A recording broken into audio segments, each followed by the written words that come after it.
I believe that the issue stands very firmly on its own 2 feet. It is clear to us, on the basis of what the Prime Minister has said, that savers in the UK will not be losing money. We want him to stand by that. The people who have put funds into the PMS regard themselves as saver. The rule books identify them as savers, and we hope that the Prime Minister, when he receives the report from the ministerial group, will take that into consideration.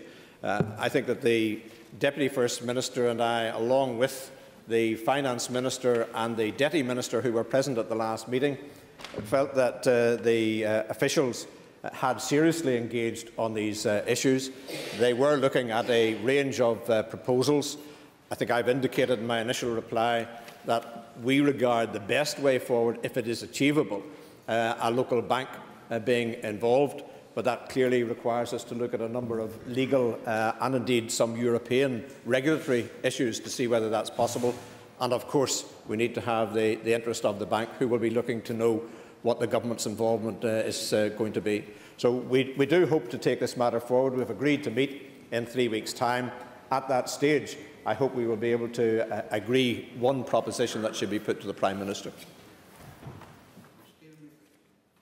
Thank you, Mr Deputy Speaker. As the First Minister has said, he is all too aware of the hardship caused by both individuals and churches in relation to this issue. And I thank the First Minister and others for the efforts that they have made on behalf of those involved.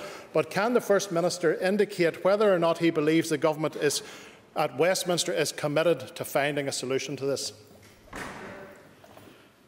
Well, the Deputy First Minister and I have had a number of conversations with our own officials who have been engaged with officials in the Treasury and Whitehall. And I'm getting a very clear impression from that that there is a very serious engagement. The propositions are not simply being identified, but there is follow-up work going on. I hope that, having looked at the options that they are considering, that we can go for some of the earlier options rather than to have to fall back on issues such as hardship funds and so forth. So I think we're very keen that we do get banks engaged. There are banks that have expressed an interest.